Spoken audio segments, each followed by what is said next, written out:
Yeah, towards the end of previous lecture, we were talking about convex sets and functions. Let's do a very quick review of what we did last time, right? So the reason we care about convex functions is because for convex functions, local minimums are global minimums, right? So here we have some mathematical definition of global optimum and local minimum here. And in order to define convex sets, essentially what it says is if you pick any 2 points, x, y, that is in the set C, the line segment between x, y is also contained in C. For example, this set is clearly a convex set. This set is not, because if you pick 2 points here, the whole line segment is not entirely in the set C. And for convex functions, the idea is if you pick 2 points in a function and then you connected them by a line segment here, then this line segment is always above this the function here, right? So the line segment is above this curve here. That's essentially what a convex function is. And if you are not familiar with those arguments, try to absorb it after class. Okay. So after that, I'm going to show this very generic convex optimization problem. You don't need to be overwhelmed by this. But the idea of the convex optimization problem is to say if we have a minimizing x with the objective function fx and some constraint, let's write them out as gix less than or equal to 0 for all the I from I to m. And there are some equality constraint as well denoted by hjx equal to 0. Okay, so this problem is called a convex optimization problem. If the functions f and all the gi's are convex, and the hj's are affine functions, in other words, they are linear functions, right? Affine is just another way of saying linear functions. Okay, so I'm not going to talk about this in detail in this class, although we are going to talk a little bit about this. We will spend probably a fifth to a quarter part of the lecture talk about convex optimization problem, because this is the basis for all the other optimization problem. Let's say for the sake of the argument, if some of you are just interested in solving this problem, you should take this class instead, okay? This class is IE 561. The whole class is called convex optimization. And this is not the, all the focus of this area. Although we are covering a little bit about convex optimization, we do cover some other content as well in this class. Okay, so the reason I bring this up is because this is just to give you a very high-level overview what is a generic convex optimization problem. You don't need to understand how to solve it now. Okay. So there is a very important feature about convex optimization problem, which is so-called polynomial solvability. Okay, some of you might have taken a class on computational complexity before. So the idea of polynomial time solvable means if I give you any problem, let's say the problem has size n, then it takes you a polynomial time with respect to the problem size to solve this problem. Okay, that is called a polynomial time solvable problem. It has been proved that convex optimization has this very nice property, which is polynomial solvable. On the other hand, if you look at other optimization problems, things like mixed integer linear programming, non-convex QCQP, MINLP, they belong to a computational complexity class called NP-hard. Okay, if you wish, you can take a whole semester-long class just on computational complexity. But my point is to give you a high-level overview. What is a hard problem, what is an easy problem in terms of computational complexity. Okay, so besides the polynomial time solvable problem, in computational complexity theory, there is another class of problem called NP. Okay, some people may believe NP is not polynomially solvable. It's not that definition. All right. So NP means non-deterministic polynomial time. Okay, What does that mean? I'm just going to cover a whole semester-long class within one slide. You just get a high-level idea from that, right? So non-deterministic polynomial time means if you can find a decision problem, not necessarily you can solve it in polynomial time, but you can verify a solution in polynomial time, okay? What does that mean to be verified? So let's say if I ask you a question,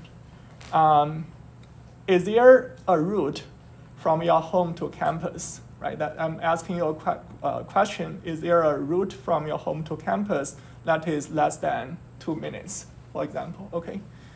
But if you can find a solution that is less than in 2 minutes in polynomial time, this is called polynomial solvable, okay? If you can find a route that is less than 2 minutes.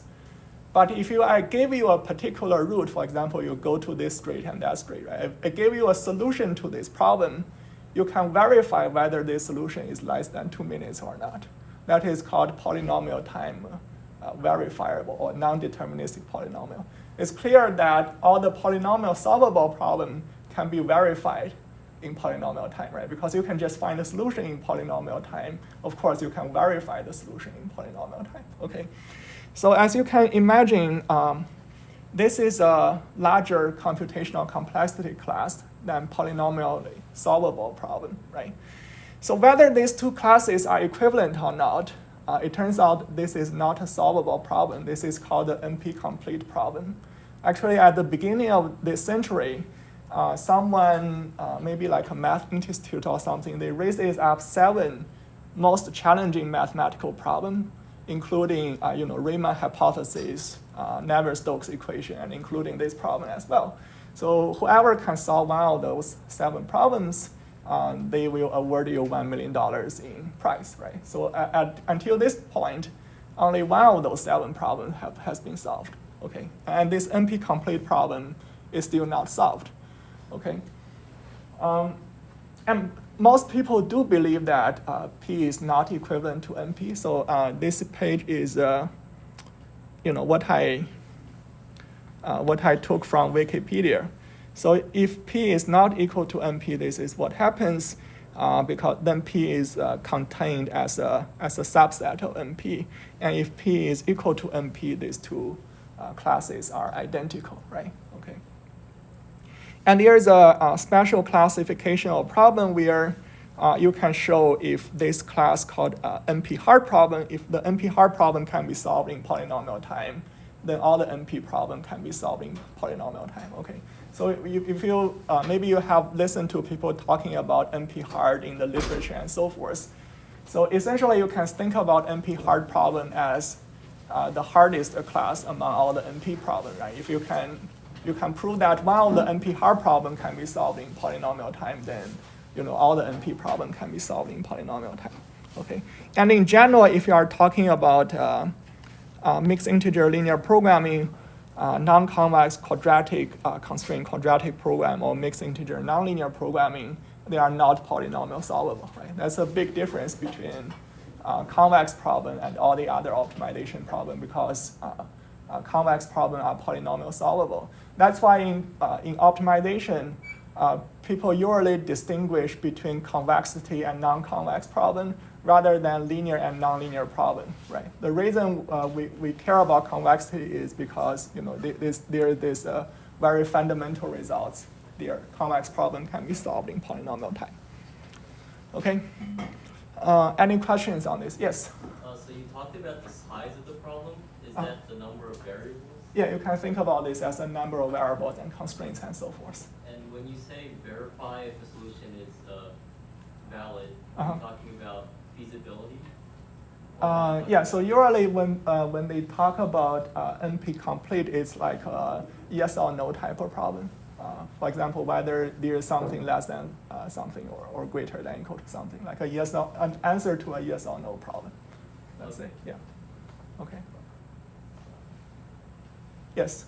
So has the convex optimization problem RP, is that proven, or does that so never mind. Okay, yeah. All right. Okay, you don't really need to know, how the theory works and so forth. This is just a high-level overview why convex optimization problems are special. Okay. Yeah. So now it comes to the all the basic part. So in this class, we are going to cover a lot of the basics in convex optimization. It can sound a little bit tedious, but that's something everyone has to know in order to work on convex optimization. Okay. So first of all, I would like to define those concepts before we start. When I work on optimization, I always get confused by those concepts: convex combination, affine combination, Corny combination, and linear combination. Okay, so that's why I make this slide so that you can refer to these slides from time to time when people talk about those concepts. Okay, first of all, let's look at linear combination. I'm sure you have heard about that if you have taken a class in linear algebra, right? So if you are talking about linear combination of some vectors xi, essentially we are talking about you sum over xi and multiply each of the xi by a vector of lambda, and there is no restrictions on lambda I, right? So it can represent any point in space spanned by those vectors, right? A good example would be, okay, so since we are talking about this, we can review something. We can also do a very quick review of linear algebra as well, if you wish. So let's say A is a matrix. So let's say A is a matrix, M by N matrix, right? And what is the column space of A?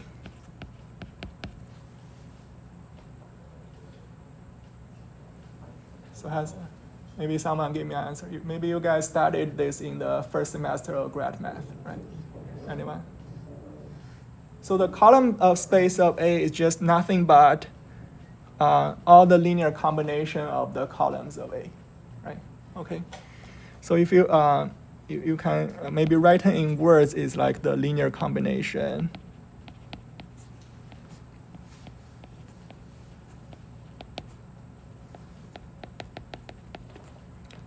of the columns of A.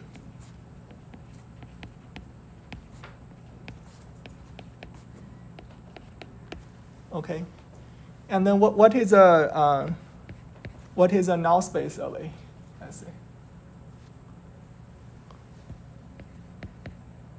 You don't really need to take notes. All those will be available after class, right? Anyone? It's just a very simple linear algebra question.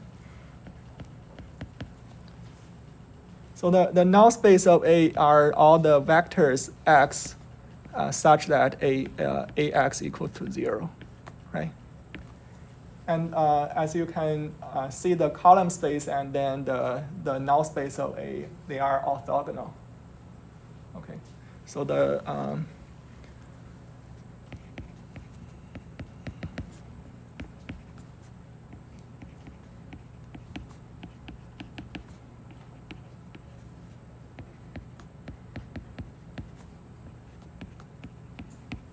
okay, so if those are not so familiar for you, do take a look at the linear algebra lecture notes again. Okay, so I'm just trying to do some review as we go on this lecture to refresh your memories.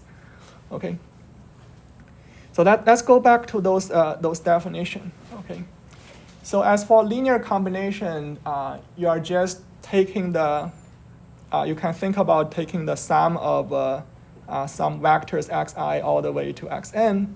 By the way, this does not have to be n vectors. It can be any arbitrary number of vectors, right?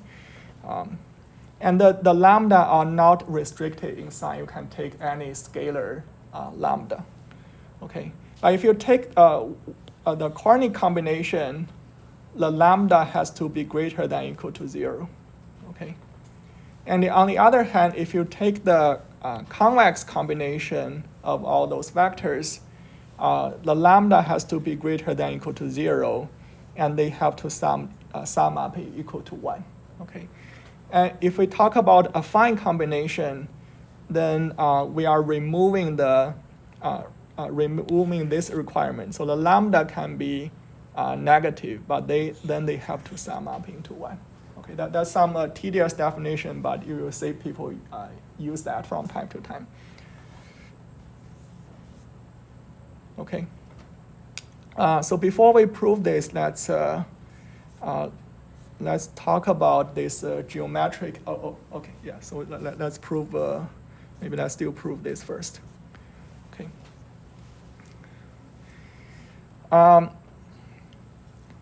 So this is an important property of convex sets. Okay. So recall that the definition of convex sets is if you pick any 2 points in a convex set, then their convex combination is still in this set. But the following claim is also true. If C is a convex set, then if you pick n points in the set C, let's say n can be any integer number, n is not restricted to 2, then the convex combination of those points are also in the set C. Okay, this is an important property of the convex sets. Any question regarding the claim itself before we prove that? So then any thoughts how to prove this type of result? Let's say by definition you can only pick 2 points and then their convex combination is in C, right? But this claim is saying like you can pick n points, n is an arbitrary number instead of just 2 points. Their convex combination is also in C. Okay. Any thoughts? Yes? Well, if you then chose 3, you could do combinations between the first 2 and then the middle one and the last one, and the other 2, and just show. And if you don't specify which ones you're actually going through, then it applies generally. Yeah, okay, yeah. So you have a very good intuition, right? If you have 3 points, then you show the convex combination of first 2 points are in C, and then maybe the convex combination of the 3 points can be decomposed as 2 points and so forth, right? So that's a very good intuition. So how do you argue this generally? Okay, go ahead. Use induction. Yeah, exactly, right? So the way you do that is just use induction, right? Maybe have every one of you learned induction in previous class? No? Oh, okay. So induction, does this sound familiar? Let's say base case, when you prove by induction, you need a base case and then an induction hypothesis and the induction step. Does this sound familiar? Okay, yeah. So by induction means that first of all you need to have a base case, right? So the base case is n equal to 2, right? This is true just by definition, right?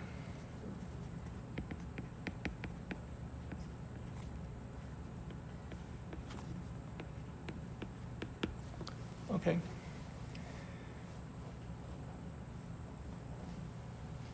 So then we need to perform the so-called inductive step.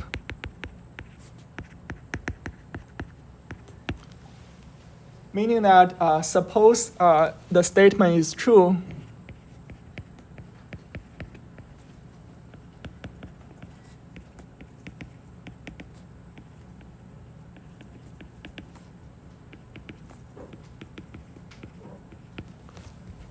for, let's say for n minus 1 points,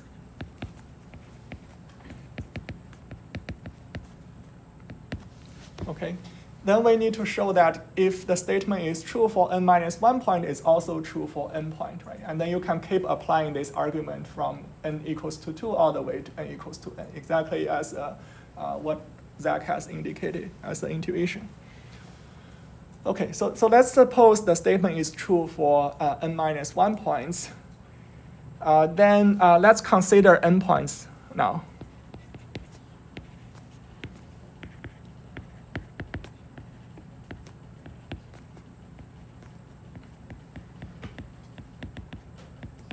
right? Let's denote those endpoints by x1 all the way to xn.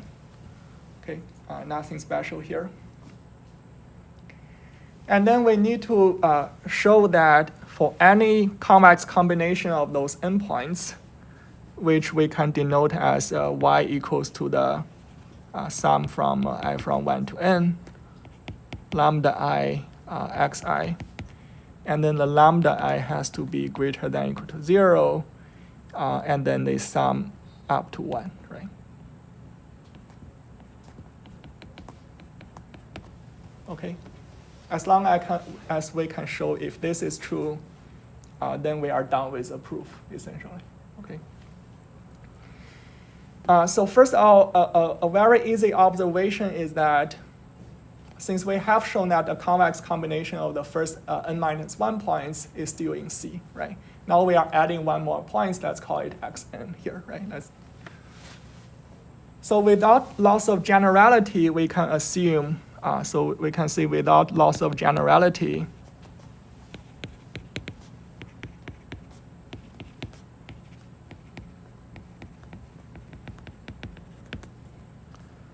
we can assume lambda n is not equals to 0 or 1. Okay. Why this is the case? Because if lambda n is 0, then basically you are still dealing with n-1 points, right? The last point has weight 0, then we don't really need to worry about this.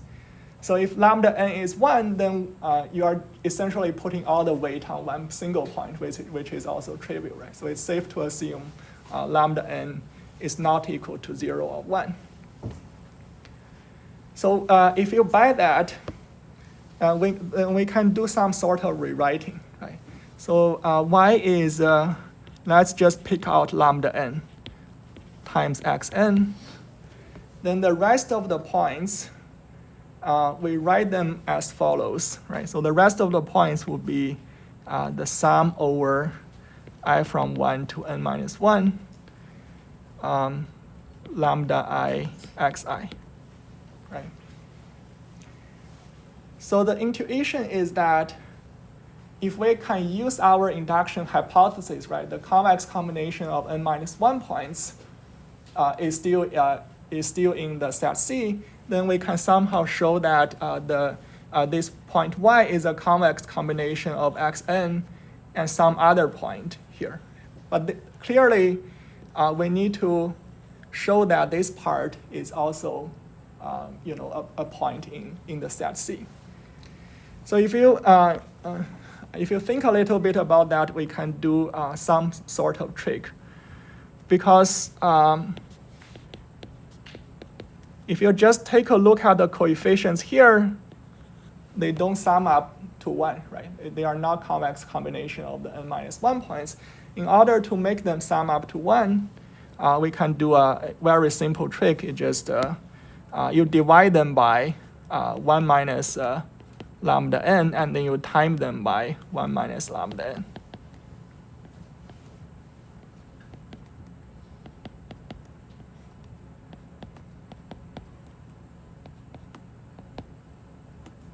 Okay. I did nothing by doing a divide and then multiply by 1 minus lambda n. And since lambda n is not equal to 1, it's safe to divide by 1 minus lambda n, right? But now if you check the coefficients of those xi's, right? So those coefficients, they are greater than or equal to 0, and now they sum up into 1 now, right? Because you are dividing them by 1 minus lambda. So this part is essentially a convex combination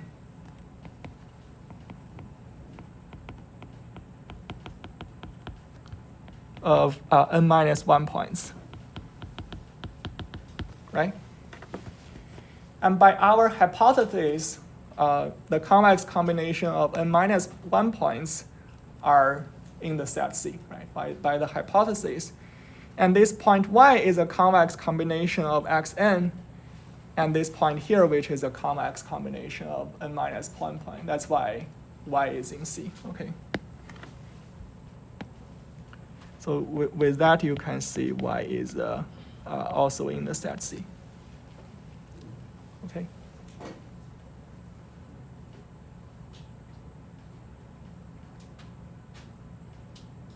Any questions here?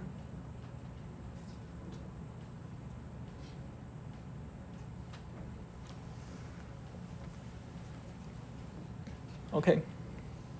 So this is just a rewrite of what I just showed you guys. Okay.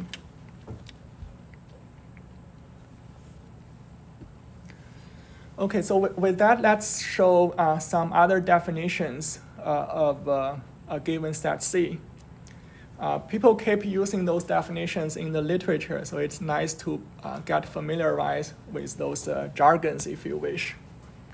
So the convex hull of a given set is defined as the smallest convex set that contains all the elements of C.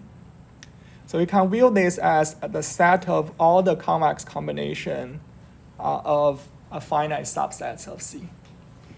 And similarly, you can define things like affine hull, conic hull, and linear hull. They are just the smallest, the finite affine combination, conic combination, and linear combination of all the points. If you just read those texts, this is so tedious. I keep reading those and keep forgetting of those. Okay, so that now I find an easier way to remember those definitions just by looking at this picture here. Okay, so here, if you let's say if you are in 2D, right, it's hard to imagine higher dimension since we are, human beings, right? That's we don't see things in 4D. If we just pick 2 points here, very simple case. And if you consider the convex hull of the 2 points, they are this line segment here. Okay, since the lambda has to be non-negative and then they sum up equal to 1. It is this line segment here. And if you consider the affine hull of these 2 points here, it is this straight line instead of this line segment. The reason is that now you are removing the constraint. The lambda has to be between 0 and 1, right? The lambda can be any number. That's why you can extend beyond these 2 points. So let's write it down, the definition here. So let's say you have 2 points, x1 and x2, although x are 2 dimension. So the convex hull are all the convex combination of 2 point. Let's just write it as 2 points, lambda 1 plus, lambda 1 x1 plus 1 minus, let's just write it as maybe, let's just write it lambda 2 x2, right? And then the lambda 1, lambda 2 has to be greater than or equal to 0, and then they sum up into 1, right?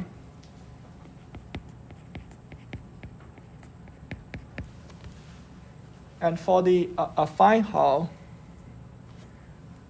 we have the same thing.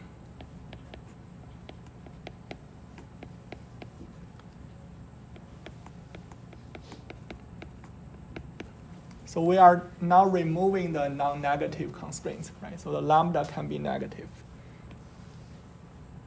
As you can see, when lambda 1 equal to 1, you are just at this point. When lambda 2 equals to 1, you are at this point. But then since they can go beyond 0, 1, you will get this whole line here with the affine hull.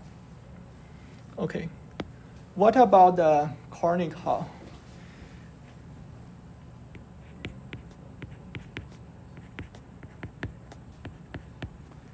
Then the definition is that lambda 1 greater than or equal to 0, lambda 2 greater than or equal to 0, right? Then the conic hull will be this green region here. You have a question? Yeah. So this might be the wrong way to think about it, but are linear holes just 2-dimensional affine holes, or is there flexibility in 2 directions instead of just 1? Yeah. So kind of like that. So the affine hull has this constraint, right? The lambda has to sum equal to 1, But linear Hall has no constraint. The lambda can be any number. It's like you have two axes in 2D, right? And then they are linearly independent. Of course, it spans the whole R2 space. Okay. Right.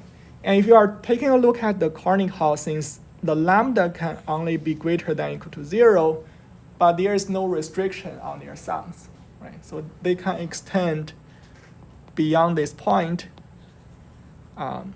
It's like two rays spanning from these 2 points, right? And any points within these two, you can think about this as 2 rays, belongs to the Cornick Hall. Okay. And the linear Hall is probably the things you are most familiar with, right? Since you have taken linear algebra, you know that if 2 vectors are linearly independent, their linear combinations will be the whole R2 space, right?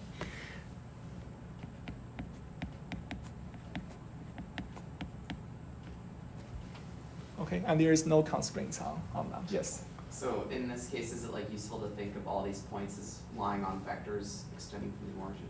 Yeah, exactly. Okay. Yeah. You can think about those as vectors, or you can think about those just as points. Yeah. Okay, is it clear here? Maybe the figure is more clear than the definition.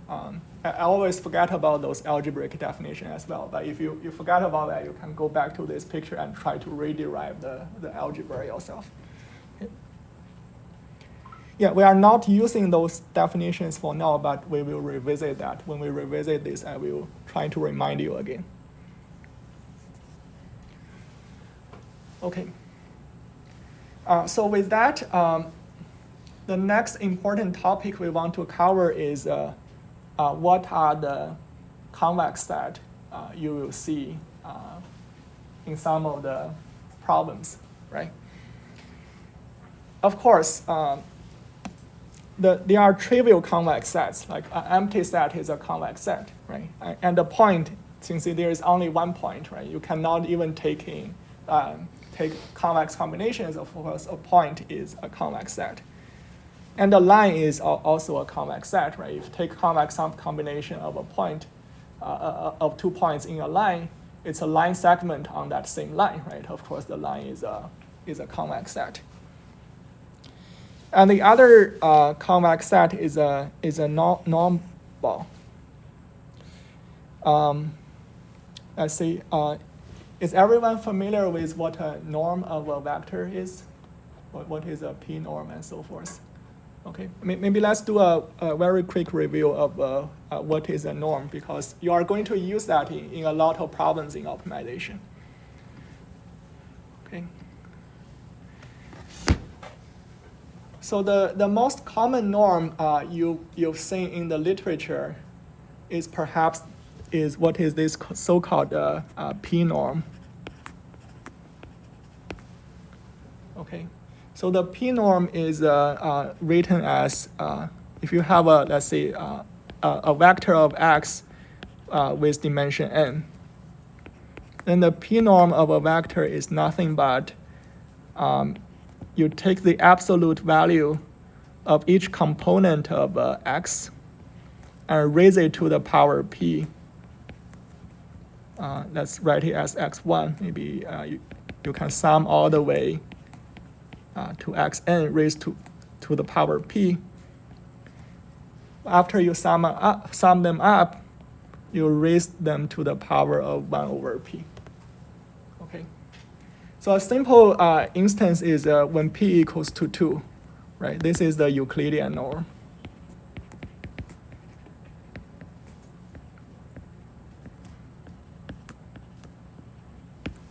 In other words, you just square each of the components in the vector, and then after you sum them up, you take the square, right? It calculates the Euclidean distance of 2 points in Euclidean space, right?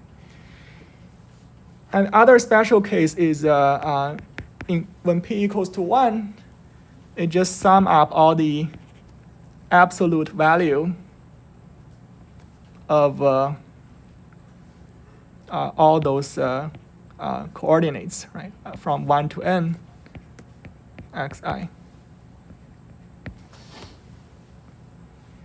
And sometimes when you take the distance of 2 points and you take a one norm, it's called the Manhattan distance.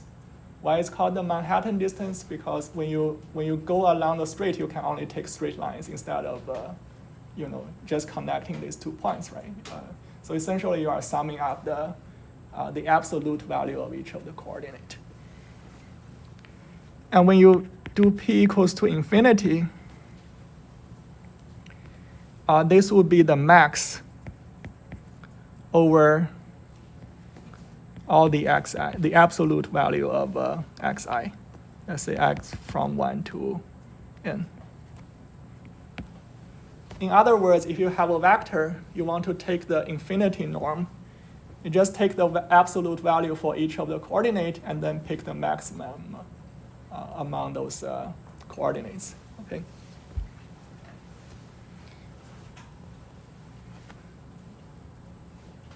Is it clear for this part? Okay.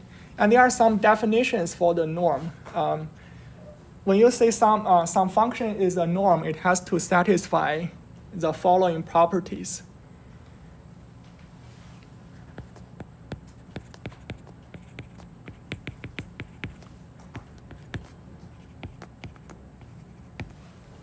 Okay. The first one is, I'm sure you have heard about this before, is a triangle inequality.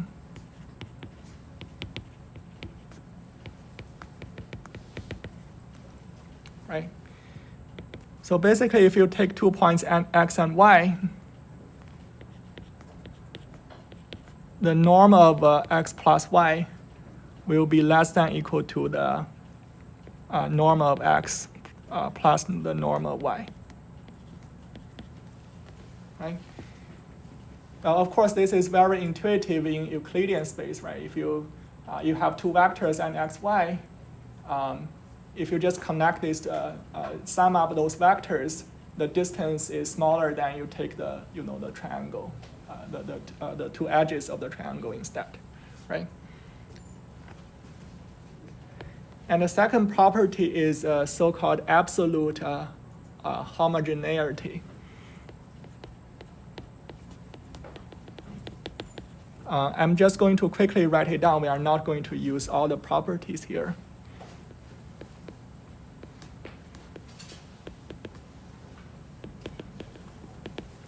Where if you take a scalar s times a vector s, then it is equal to the absolute value of s times the norm of x.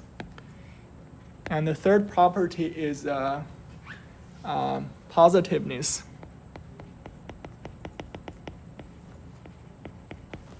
Of course, if you take the norm of x, it is greater than or equal to 0.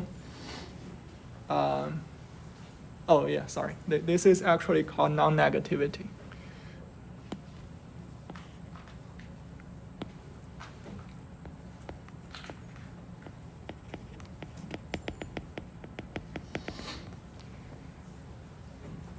Okay, then I'm going to write the fourth one here. It's called positiveness.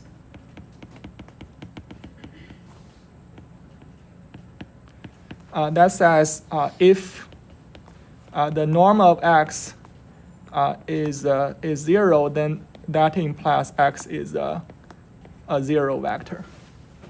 Okay. This is if you check it with Euclidean norm and so forth. Those are the good properties to have for norms. Okay. Yeah. So now we almost forgot about where we are at. I just gave you some background on norms, since we are going to use norms in the next few lectures. So the things we would like to show is that this norm ball is a convex set. Okay. So let's write it down here. So this set x, the norm of x less than or equal to r is convex. we can show that real quick, right? So let's just pick 2 points in this set. Let's suppose, let's maybe call this set C. Suppose x and y is in C.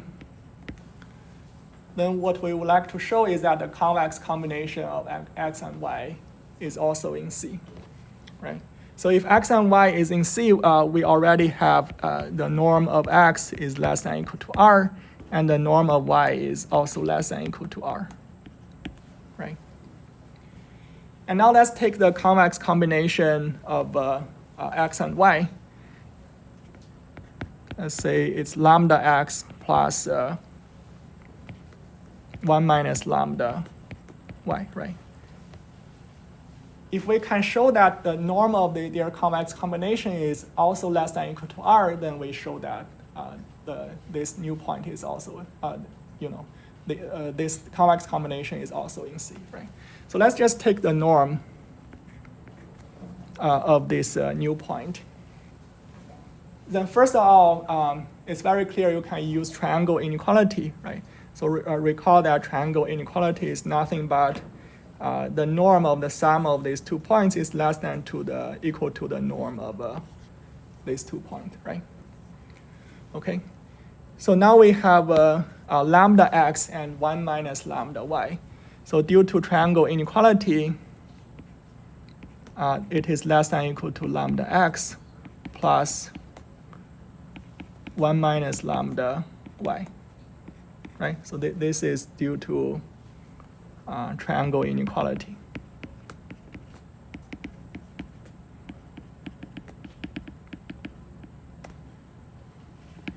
Right? But we are not done yet because we only have the norm of x less than or equal to r and the norm of y less than or equal to r in our condition.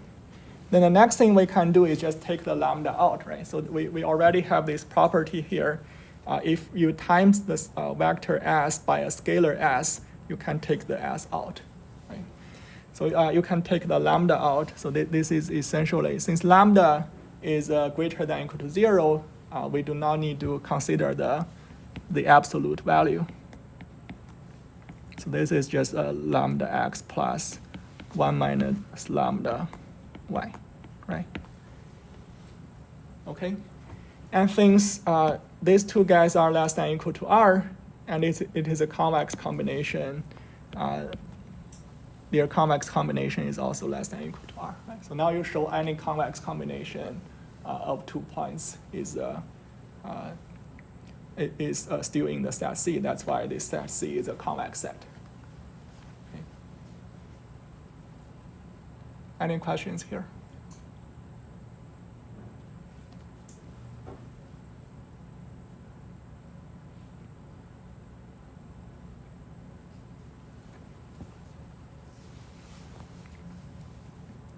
Okay, some of you look a little bit confused. Maybe someone should ask a question. Yeah. So how do you get from that step, from the second to last step to the last step? Oh, yeah. So this is just because lambda is a scalar here, right? You can take it out.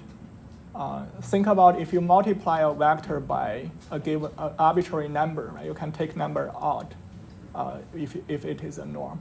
Or I was just asking like how you get from the lambda norm of x To this? plus, yes. Oh yeah, this is by definition, right? So this guy is less than or equal to r. This guy is less than or equal to r, right? And lambda is a non-negative number, right?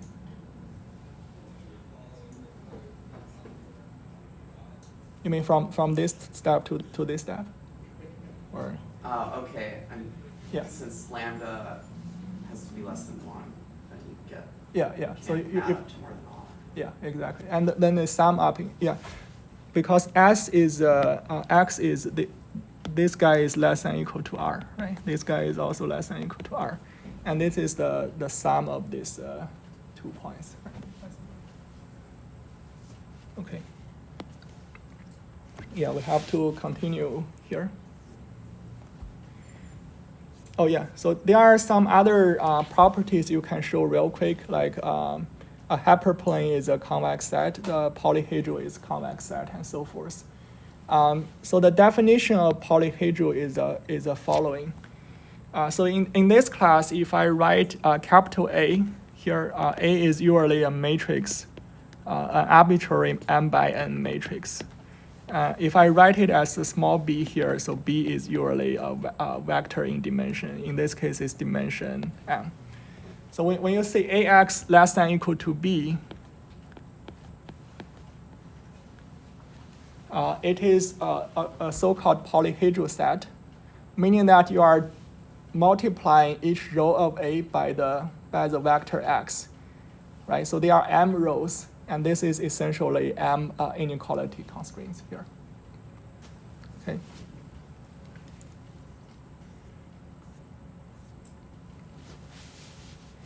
Yeah. So now let's talk about the next thing. Yeah, you are going to prove those properties in your homework problems. So those properties are the following. If you take two convex sets and the intersection of them are also convex, those are just some basic properties you can show real quick. And if you take the scaling and translation of a convex set, for example, if you multiply a convex set by a scalar A and then add B to the to this multiplication, it's still a convex set. And here, these affine images and pre-images will also preserve convexity. If C is a convex set, you multiply the vector C by a matrix A and then plus B, then this is also a convex set. You can show those real quick just by the definition of convexity. And there are some other properties that are commonly used. Those are things like perspective images and pre-images. So a perspective function goes as follows. If we have a vector in dimension R, x is in R dimension, and then this function will take x and a positive number, and if you divide x by z, let's say if the domain of x is convex, then the set that used by this perspective operation is also convex. And similarly, you can show that the linear fractional images and pre-images are also convex. You can find some of those proofs in the convex optimization textbook, and you can also show it in the homework problems. Okay, we don't have time to prove it in class. And usually, in order to prove that, you just use the definition of convexity. Take the convex combination of any arbitrary 2 points, and then you show their convex combination still in the set. Okay. Yeah, so now finally, we can talk about convex functions. Remember that the definition of convex function is as follows. If you take the convex combination of these 2 points, this line segment is always above this curve here, right? And then there's another thing called concave function. You can show that when the opposite of this inequality is true, then f is called a concave function. And it's very easy to show that if f is concave, then it's equivalent to the minus f is convex, right? You just flip the sign of the inequality. And there are some important modifiers to convexity. There's a concept called strictly convex.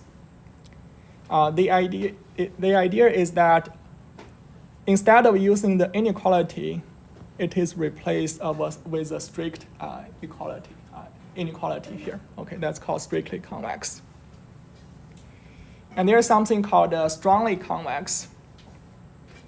Those are the fact that if you minus the function f by a small quadratic term, this function is still convex.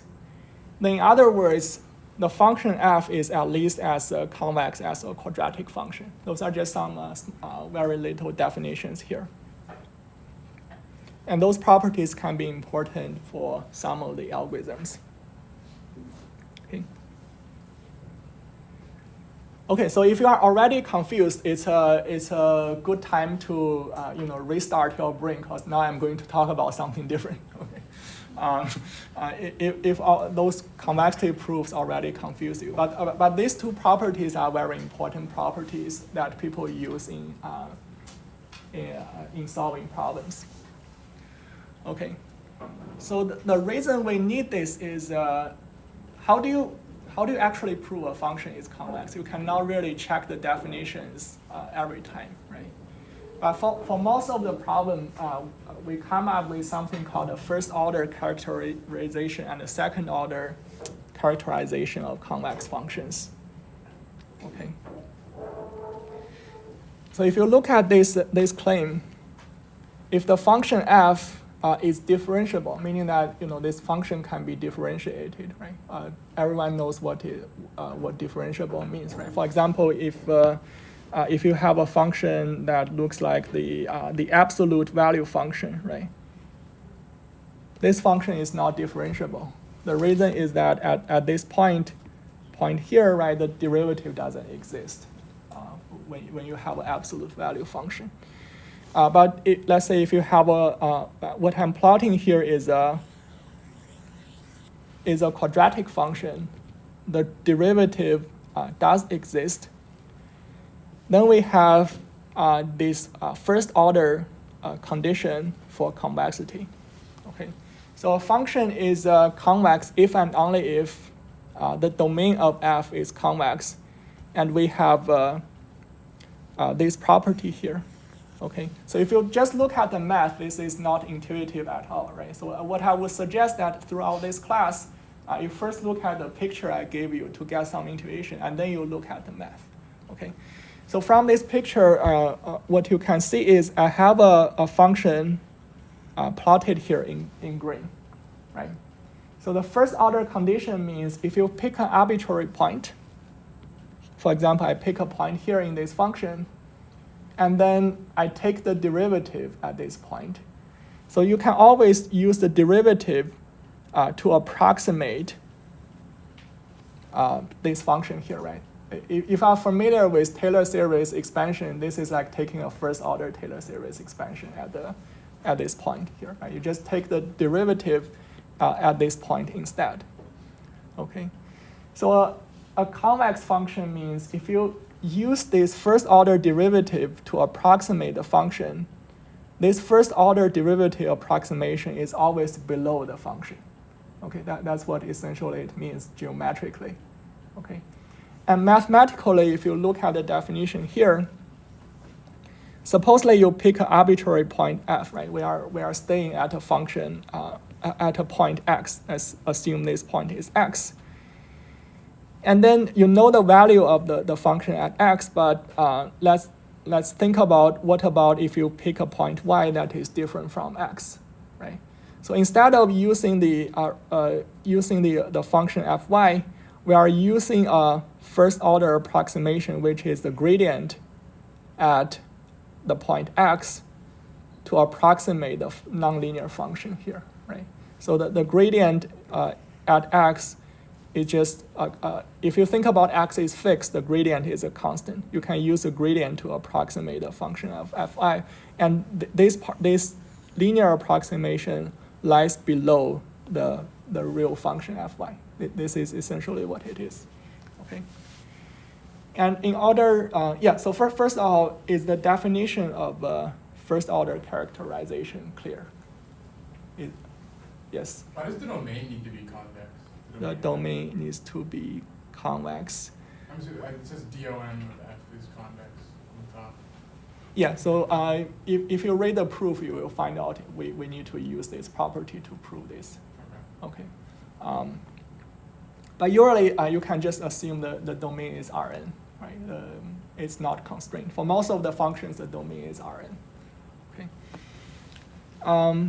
I don't think I have time to prove it, but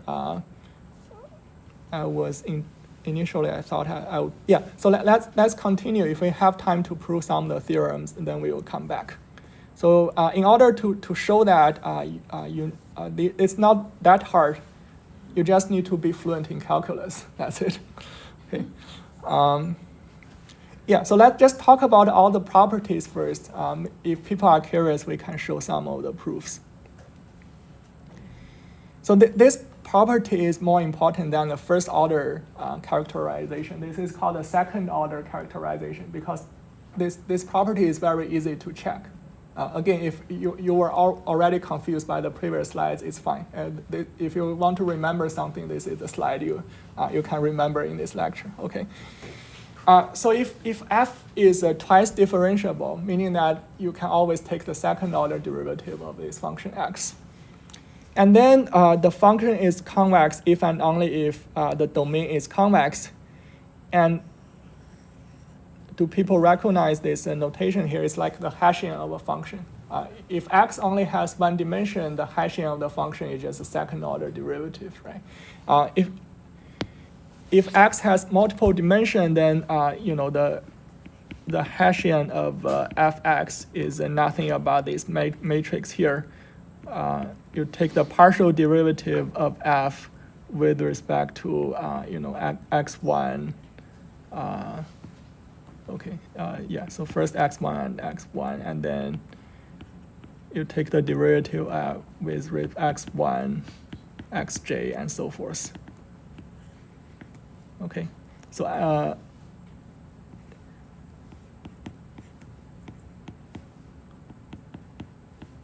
so the ijth element of this matrix is that you take the partial derivative of f with respect to x and I and xj separately. Right? That's what this Hessian matrix means. If you have forgot about that, maybe take a look at your calculus class. I'm sure you have covered about this. Okay, so what does that mean in a one-dimensional case, right? So let's assume you have a function which is x squared.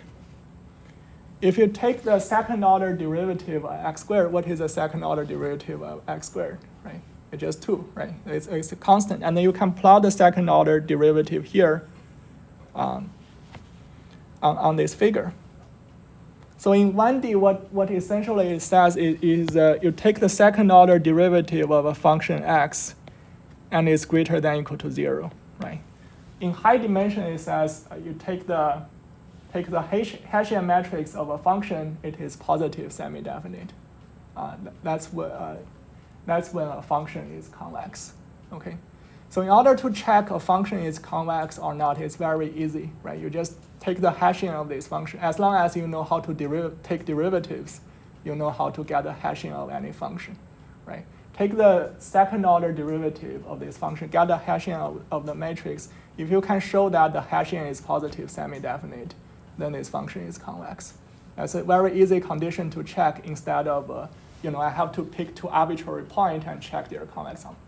Picking any 2 arbitrary points are quite hard to show, right? So this is a condition that is easier to check than the definition of convexity itself. That's why it is important. Okay, initially I have the proof for those theorems, but I don't think I will have time to cover. So here's some very simple examples of convex functions. Most of those can be proved by the second order characterization, right? For example, if you take think about this, let's say exponential function here, right? If you take the second order derivative of the exponential function, what is it, right? It's, right? So it's a squares ax, right? And this is non-negative, right? Because a squared is non-negative, the exponential function is non-negative, right? So that's why the exponential function is convex, right? So that's why I say the second order characterization is more useful. And similarly, you can use the second order characterization to show that all those functions are convex functions here. For example, if you have a quadratic function, x transpose qx, when q is positive semi-definite, this function is convex. The reason is because the Hessian of the quadratic function is just a matrix q, right? So if you have fx equal to the quadratic function, then it is very easy to show that the Hessian of the quadratic function is nothing but q. Right? It's just like the second order derivative of x squared is 2, right? Okay. Because Q is positive semi-definite, then this quadratic function is convex. Okay.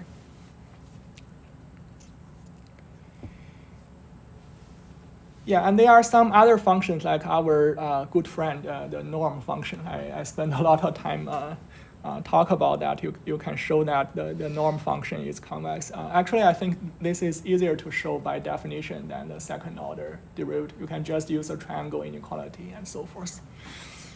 And the support function is a convex function.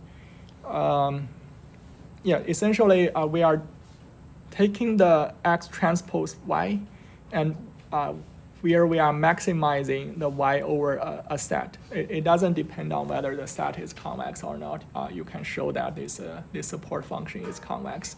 And the max function is convex. If you have x and then you are taking the maximum over all the coordinate of x, this function is also convex.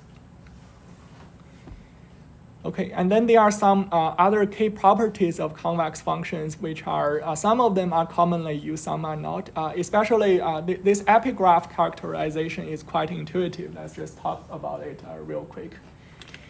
So you may be wondering what is the relationship between convex functions and convex set. They are actually related by this thing called epigraph. Okay, so the epigraph means if you have a function, let's say this function is called f, and consider this set such that we are creating one more dimension. You can think about if f is f of x, then this is like the y coordinate, but here we call it t. If you consider all the space that is above this function f, which is defined as the epigraph of f. So if fx is convex if and only if the epigraph of f is a convex set. Okay, it can be shown in a very intuitive way, right? If you have, let's say, if you draw a quadratic function like this, then the epigraph of this function f is nothing but the space above this function, right? It's clear that if this function is convex, then all the space above this function is a convex set, right? You pick any 2 points, it's still in this set. That's just intuitively what it is. Okay. And there are some operations that preserve convexity. If you take the linear combination, non-negative linear combination, you can actually call it Corny combination of convex functions, then they are also convex functions.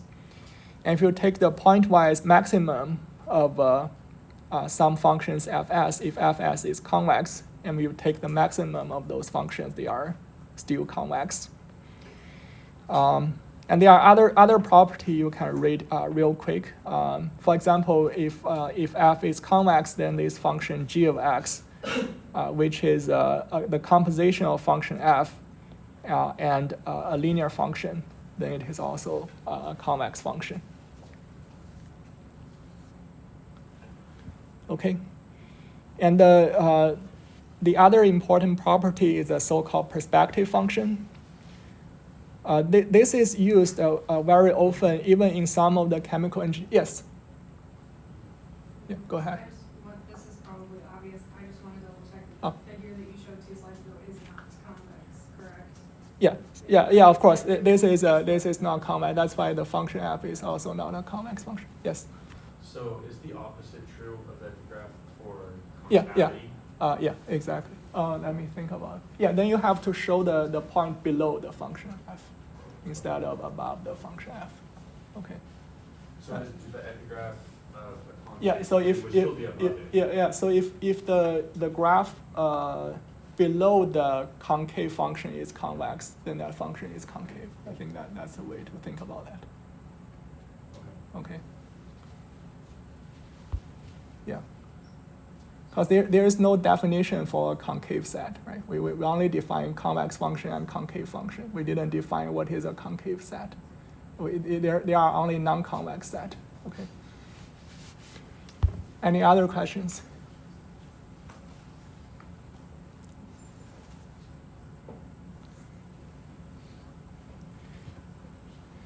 Okay, so the perspective function is the follows.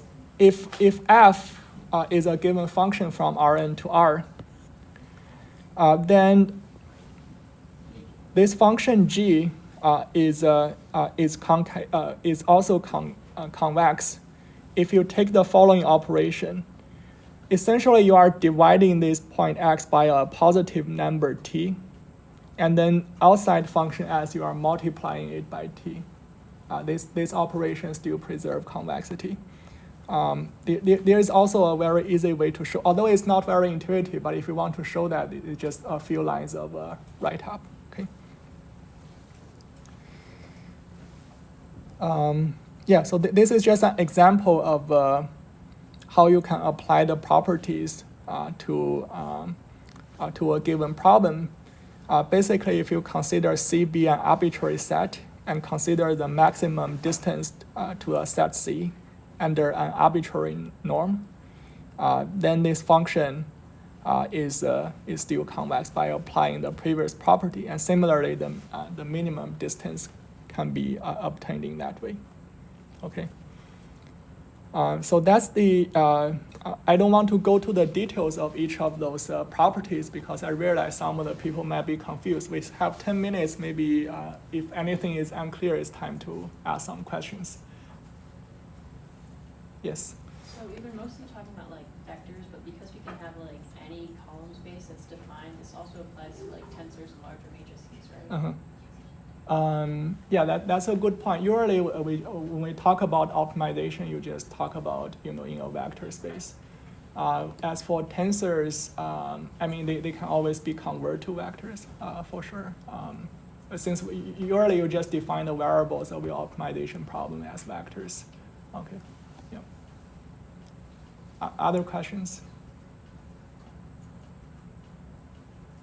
Yes. I'm confused about the epigraph and how it would be defined for like higher dimensional spaces. I guess like Yeah. beyond like 2D. Right. So yeah, that's why I said it's very hard to visualize higher dimension. Right. You can visualize maybe 2D or 3D. Right. As human beings, we don't visualize 4D. There are some people who are really smart. They can see 4D. But Mathematically, how is it defined? Yeah, mathematically, there's this notation here, right? So if you have x is in Rn, then you just define the set such that you are just including one more dimension of variables, which is t, right? You let t always be greater than or equal to f of x. That's a definition for epigraph in higher dimensions. In 2D 2D or 1D is very intuitive, right? In 1D, just this picture here. In 2D, you can think about you have a parabola. It's just the volume of this parabola, right? Yeah. In high dimensional, I don't know how to visualize that, but that's the definition here. Yeah. Okay. Yeah.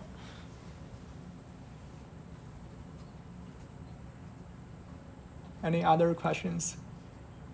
Okay, so maybe let's summarize the main idea. I've talked about a lot of stuff, right? So the two things you need to remember is, first of all, the definition of a convex set, right? You take a convex combination of an arbitrary points, is still in that set. That's the definition of a convex set. A convex function is, you take the line segment of 2 points is above that function. That's a definition. Then the second thing we need to remember is how to actually show whether a set is a convex set and how to actually show a convex function is a convex function. In order to show a set is a convex set, usually we have to use a definition. You just pick 2 points from that set and show that the convex combination of that 2 points are still in that set. This is what we did with, if you remember real quick, this is what we did with a norm function. Let's see where it is. Yeah, so this is what I did when we show this set defined by the norm is a convex set, right? Just pick 2 points and their convex combination is still in that set. when you want to show whether a function is a convex function or not, the easiest thing to do is to take the second order derivative, right? If this function only has one dimension, like the exponential function, take the second derivative of that function, and if that's positive, that function is convex, right? If the function is a high dimensional function, take the Hessian of that function, and if you can show that the Hessian is positive semi-definite, like the quadratic function x transpose qx, if Q is a positive semi-definite matrix, the Hessian is the matrix Q itself. That's why it's a convex function, right? Okay. So if you are confused by all the stuff, that's only 4 bullet points you need to remember for this lecture, right? Just to summarize it in very simple words. Okay. Yes. So does that mean like any convex hull formed from points that are inside the set has to be, or if the set is convex, then any convex hull that you make with points inside the convex set has to be inside? Oh, that's a good point. So if you have any arbitrary set, you take the convex hull of that set. That is, the convex hull must be convex, because that's the definition of a convex hull. Right? The definition of the convex hull is just the smallest convex set that contain all the points in that set. Okay. And in other words, the definition of convex hull is just the convex combination of the finite number of points in the original set. Okay. Any other questions? Yes. Going back to the characterization of the convex set, so do you use epigraph characterization where the second characterization cannot be used, or is it?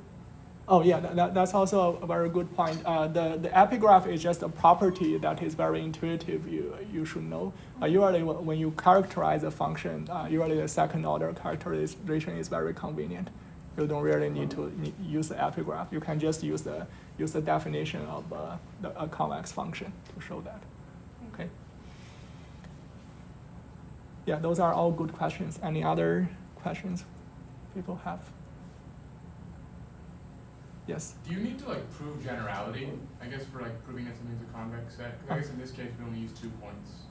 Yeah. So 2 points is enough, right? So 2 points is a definition of convexity. This n points is just we show the convex combination of n points is still in that set if the convex combination of 2 points are. That's a property we want to show, right? Okay. But the definition is actually 2 points is enough, right? So you in order to show convexity of a set, the easiest way is just to pick 2 points and then show according to the property of those sets, the convex combination of these 2 points are still in that set. And if 2 points are in the set, then n points would then be in set. Yeah, exactly, because I already proved that at the beginning. Yeah, exactly.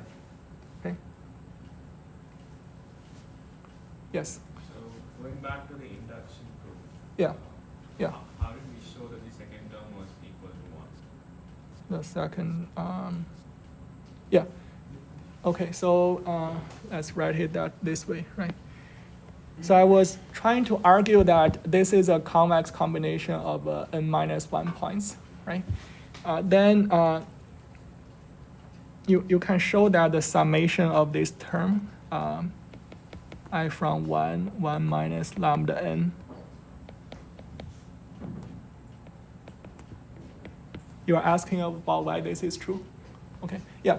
So if you look at this summation, the denominator is the same for all the terms, right? It's all 1 minus lambda n, right? And then if you sum over lambda I from 1 to n minus 1, this is equal to 1 minus lambda n. Why this is true? Because this guy sum up to 1, right? That's the reason.